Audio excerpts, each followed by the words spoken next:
حضرت کیا واقعہ ہے زینے کا فرما رہے تھے؟ یہ زینہ بہت تاریخی ہے. اصل میں قاری طیب صاحب رحمۃ اللہ علیہ حضرت مدنی سے بہت چھوٹے تھے. ہوا یہ کہ جب حضرت کا آخر وقت تھا حضرت مدنی رحمۃ اللہ علیہ کا، اس زینے پہ چڑھتے دارالحدیث پہلے اوپر ہوا کرتی تھی. حضرت مدنی رحمۃ اللہ علیہ وہیں سبق درس دیا کرتے تھے. یہ مدنی گیٹ ہے، اسی سے حضرت تشریف لایا کرتے تھے.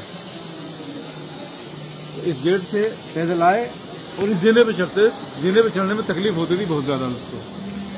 تو قاری طیب صاحب رحمۃ اللہ علیہ نے کہا کہ حضرت آپ کو بہت زیادہ تکلیف ہوتی ہے، ہم چاہتے ہیں کہ آپ نیچے جو پہلے دارالتفسیر تھی اس میں سبق پڑھا دیا کریں. تو حضرت نے کہا کیا میں حدیث پڑھانے کے لیے زینہ بھی نہیں چڑھ سکتا، تکلیف نہیں اٹھا سکتا؟ یہ کہہ کے حضرت نے قاری طیب صاحب رحمۃ اللہ علیہ کو ڈانٹ دیا.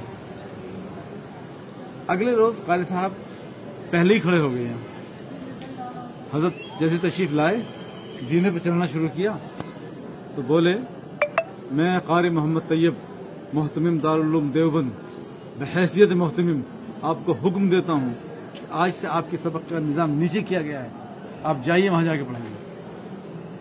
تو حضرت کا پیر جہاں تھا وہیں رک گیا، نیچے اترے چپ چاپ جا کے سبق پڑھایا. پھر شام میں جب مجلس میں گئے حضرت قاری صاحب تو پھر حضرت سے معافی مانگی کہ حضرت اور کوئی راستہ نہیں تھا آپ کو روکنے کا، آپ کی پیرانہ سالی اور اس طرح سے آپ تکلیف پہنچ اٹھا رہے تھے، مجھے اور کوئی راستہ نہیں تو مجھے معاف کر دیں. یہ تھا ہمارے بزرگوں کا. سبحان اللہ، سبحان اللہ.